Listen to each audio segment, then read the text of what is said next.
Assalamualaikum warahmatullahi wabarakatuh. Perkenalkan nama saya Fauzi Tahir Kurniawan dengan NIM 23073114. Baiklah, di sini saya akan membahas tentang mata kuliah pedagogi kejuruan yang dimana karakteristik peserta didik. Di sini saya akan membahas tentang poin-poin penting dalam karakteristik peserta didik. Lanjut saja.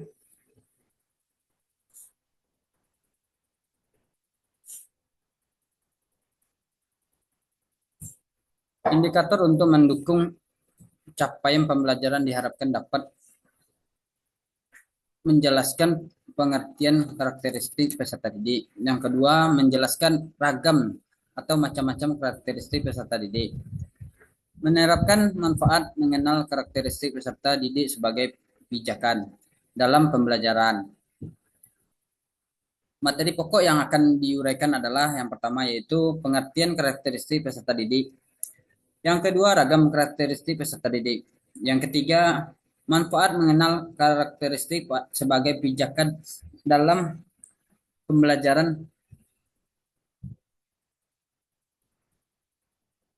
Yang pertama yaitu masuk saja dalam pengertian karakteristik peserta didik.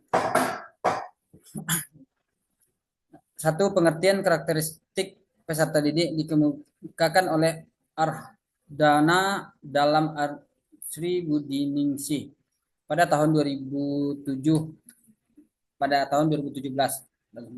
Karakteristik peserta didik adalah salah satu variabel dalam desain pembelajaran yang biasanya didefinisikan sebagai latar belakang pengalaman yang dimiliki oleh seorang peserta didik, termasuk aspek-aspek lain yang ada pada diri mereka seperti kemampuan umum, ekspektasi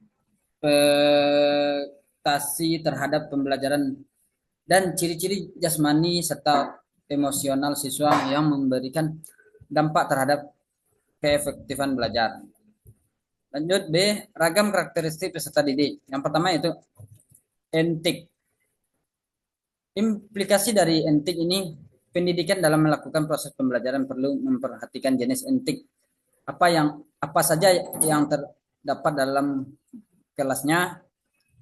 Yang kedua, jadi entik itu adalah berbentuk ragam bentuk yang dapat dalam kelas seorang peserta didik itu. Yang kedua, kultural. Implikasi dari aspek kultural dalam proses pembelajaran ini, pendidik dapat menerapkan pendidikan multikultural. Pendidikan multikultural menurut Khairul 2016 ayat 187 memiliki ciri-ciri sebagai berikut. Yang pertama, tujuannya membentuk manusia budaya dan menciptakan manusia berbudaya berperadaban yang berketepatan pada etika pada seorang peserta didik. Yang kedua, materinya mengajarkan nilai-nilai luhur kemanusiaan, nilai bangsa, dan nilai-nilai kelompok etnis atau kultural. Yang ketiga, metodenya demokratis yang menghargai aspek-aspek perbedaan dan keberagaman budaya, bangsa, dan kelompok etnis, multikulturalisme. Yang keempat, evaluasinya ditentukan pada penilaian terhadap tingkah laku anak didik yang meliputi aspek persepsi, apresiasi, dan tindakan terhadap budaya lainnya. Jadi, ragam karakteristik peserta didik yang di kultural ini sangat penting bagi seorang pendidik. Yang ketiga, status sosial. Implikasi dengan adanya variasi status sosial ekonomi ini, pendidik dituntut untuk mampu bertindak adil dan tidak diskriminatif. Contohnya seperti si peserta didik dalam berbentuk ragam bentuk seperti belanja dalam kesehariannya, yang si peserta didik yang si A hanya mendapatkan belanja dari orang tuanya 20.000, yang si B 30.000, itu adalah sosialisasi, bentuk dari status sosialisasi peserta didik. Jadi seorang guru harus tahu membedakan bagaimana seorang status sosial sosial pada seorang peserta didik. Yang keempat, minat. Implikasinya dalam proses pembelajaran terutama terhadap tantangan abad 21, pendidik dapat menerapkan berbagai model pembelajaran yang menyenangkan, enjoy enjoy enjoy learning, menantang dan inovatif, menyampaikan tujuan atau manfaat pembelajaran suatu tema atau mata pelajaran serta menggunakan beragam media pembelajaran. Yang pertama yaitu seperti menggunakan laptop, M-Focus, itu adalah salah satu contoh dari berbagai bentuk ragam media pembelajaran yang perlu kita tampilkan kepada seorang peserta didik. Berikutnya, perkembang konektif. Ruspendi dalam Dwi Siswoyo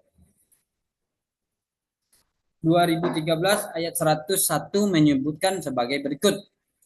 Yang pertama, bahwa perkembangan intelektual terjadi melalui tahap-tahap beruntun yang selalu terjadi dengan urutan yang sama. Kedua, bahwa tahap-tahap perkembangan didefinisikan sebagai suatu poster dari operasi mental atau pengukuran, pengangkalan, pengelompokan, pembuatan hipotesis dalam dan penarikan kesimpulannya yang menunjukkan adanya tingkah laku intelektual. Yang berikutnya, bahwa gerak melalui tahap-tahap tersebut dilengkapi oleh keseimbangan proses pengembangan yang mengurangi tentang interaksi antara pengalaman atau asimilasi dan struktur kognitif yang timbul atau akomodasi. Yang berikutnya, kemampuan atau pengetahuan awal. Menurut Ali, pada tahun 1984 ayat 54 merupakan keadaan mengetahui dan keterampilan yang harus dimiliki terlebih dahulu oleh peserta didik sebelum mempelajari pengetahuan suatu keterampilan baru. Keterampilan yang harus dimiliki terlebih dahulu maksudnya adalah pengetahuan atau keterampilan yang lebih rendah dari apa yang akan dipelajari. Contohnya, siswa sebelum mempelajari tentang pembagian, maka siswa tersebut harus menguasai terlebih dahulu tentang konsep pengurangan. Jadi seorang guru harus mampu memiliki kemampuan dalam mengetahui pengetahuan awal seorang peserta didik. 7. Gaya belajar. Reporter dan Hemaksi dalam Mas Ganti 2012 ayat 49, gaya belajar adalah kombinasi dari cara menyerap, mengatur, dan mengelola informasi.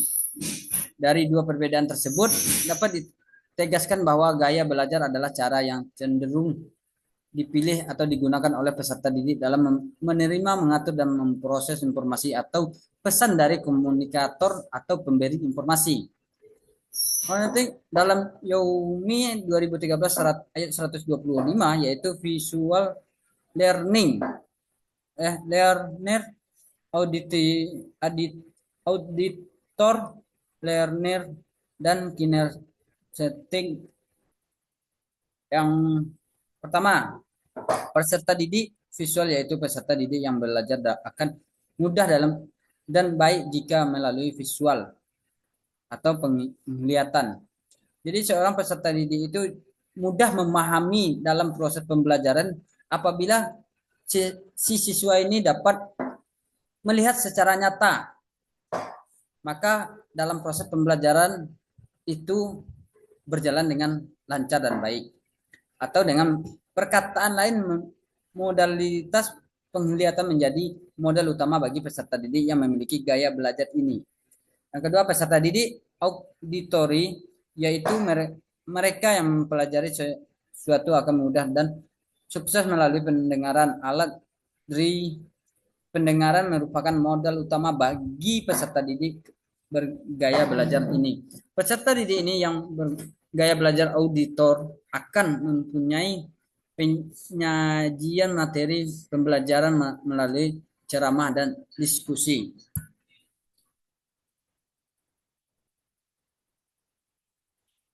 Yang ketiga, peserta didik dengan gaya belajar kinestetik adalah peserta didik yang melakukan aktivitas belajarnya secara fisik dengan cara bergerak, menyentuh, atau meraba dan melakukan. Peserta didik tipe belajar melalui anggota tubuhnya atau menggunakan fisik lebih banyak daripada melihat dan mendengarkan, seperti senang bergerak atau berpindah ketika belajar, menggoyang-goyangkan kaki, tangan, kepala, gemar atau suka menulis dan mengerjakan sesuatu dengan tangannya, banyak menggunakan bahasa non-verbal atau bahasa tubuh, suka menyentuh sesuatu yang dijumpainya. 8. Motivasi. Wolkowski dalam Suciati pada tahun 1994 ayat 41, yaitu suatu kondisi yang menyebabkan atau menimbulkan perilaku tertentu yang memberikan arahan dan ketahanan pada tingkah laku tersebut. Motivasi kadang timbul dari dalam diri individu dan kadang motivasi itu muncul karena faktor dari luar dirinya sendiri. Yang berikutnya, perkembangan emosi. Goleman dalam Sugihartono tahun 2013 ayat 21 menyatakan bahwa tanpa keterlibatan emosi kegiatan saraf otak kurang mampu merekatkan pelajaran dalam ingatan sesuatu. Emosi yang positif atau menyenangkan atau tidak menyenangkan membawa pengaruh pada cara kerja struktur otak manusia dan akan berpengaruh pula pada proses dalam hasil belajar. Yang 10. Perkembangan sosial. Perkembangan sosial menurut Hurlock pada tahun 1998 ayat 250 adalah kemampuan anak untuk berinteraksi dengan lingkungan dan beradaptasi pada situasi kondisi di lapangan yang ada dia tempati dan mempengaruhi dalam berperilaku baik kepada diri sendiri maupun kepada orang lain. Berikutnya, perkembangan moral dan spiritual. Pendidik di samping perlu memahami perkembangan moral peserta didiknya, juga perlu dan penting memahami perkembangan spiritualnya. Istilah spiritual ada pada beberapa tahun terakhir sangat banyak dibicarakan orang, manakala dimunculkan istilah kecerdasan spiritual, mana upaya yang dapat dilakukan pendidik untuk mengembangkan sikap religius antara lain dengan: 1. Metode keteladanan, yang kedua metode pembiasaan, yang ketiga metode nasihat, yang keempat pembinaan akhlak. Yang maksud pembinaan akhlak, pendidik diharapkan dapat selalu membina akhlak atau budi pekerti yang mulia peserta didiknya, seperti sikap rendah hati, hormat pada orang yang lebih tua, dan sabar. Selanjutnya, perkembangan motorik. Perkembangan motorik menurut Santrok tahun 2011 ayat 242 dikelompokkan menjadi motorik kasar dan motorik halus. Agar diperoleh gambaran yang lebih jelas akan dijelaskan sebagai berikut. Motorik kasar, gerakan tubuh yang menggunakan otot-otot besar atau berbagai besar seluruh anggota tubuh yang dipengaruhi oleh kematangan anak itu sendiri. Motorik halus, gerakan yang menggunakan otot halus atau sebagai anggota tubuh tertentu yang dipengaruhi oleh kesempatan untuk belajar dan berlatih. Perkembangan motorik halus anak usia 3 tahun.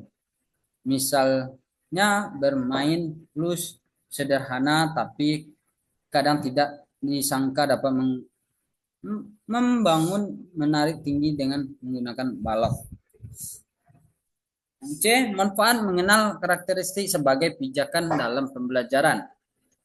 Manfaat utamanya yaitu peningkatan motivasi dalam minat belajar. Siswa akan merasa lebih terlihat ketika materi dan metode pembelajaran disesuaikan dengan minat dan gaya belajar mereka. Misalnya siswa dengan karakteristik kinestetik atau belajar melalui gerakan akan lebih termotivasi jika pembelajaran melibatkan praktik langsung atau simulasi. Jadi manfaat utamanya yaitu jika seorang pelajar agar dapat ilmu secara nyata dan maka setelah melakukan dengan teori sebaiknya harus juga disamakan dengan prakteknya agar langsung dapat pengetahuan yang lebih dalam. Manfaat berikutnya, pembelajaran menjadi lebih efektif dan efisien. Guru dapat memilih pendekatan yang tepat, menghindari metode yang tidak cocok, dan langsung menuju inti permasalahan. Misalnya untuk siswa dengan gaya belajar visual, menggunakan media seperti infografis, video, atau peta konsep akan mempercepat pemahaman materi. Berikutnya, manfaat utama mengoptimalkan potensi dan mengatasi hambatan belajar. Setiap siswa memiliki potensi unik dan juga tantangan. Dengan mengenal karakteristik, guru bisa memberikan dukungan yang tepat. Berikutnya, menciptakan lingkungan belajar yang inklusif. Guru dapat menciptakan lingkungan yang menghargai keragaman dan mengakomodasikan kebutuhan semua siswa, baik itu memiliki kecerdasan menjemuk yang berbeda latar belakang budayanya, mampu kondisi khusus. Berikutnya, membangun kedekatan emosional antara guru dan siswa. Ketika guru memahami keunikan siswa, hubungan yang terjalin akan menjadi lebih kuat. Siswa merasa dipahami dan dihargai, yang pada akhirnya meningkatkan kepercayaan diri mereka untuk bertanya, berinteraksi, dan aktif dalam proses pembelajaran. Jadi seorang guru harus punya juga pemahaman terhadap seorang siswa ini, bagaimana cara siswa ini belajar dan bagaimana siswa ini bisa dapat paham dalam pembelajaran yang diberikan oleh seorang pendidik.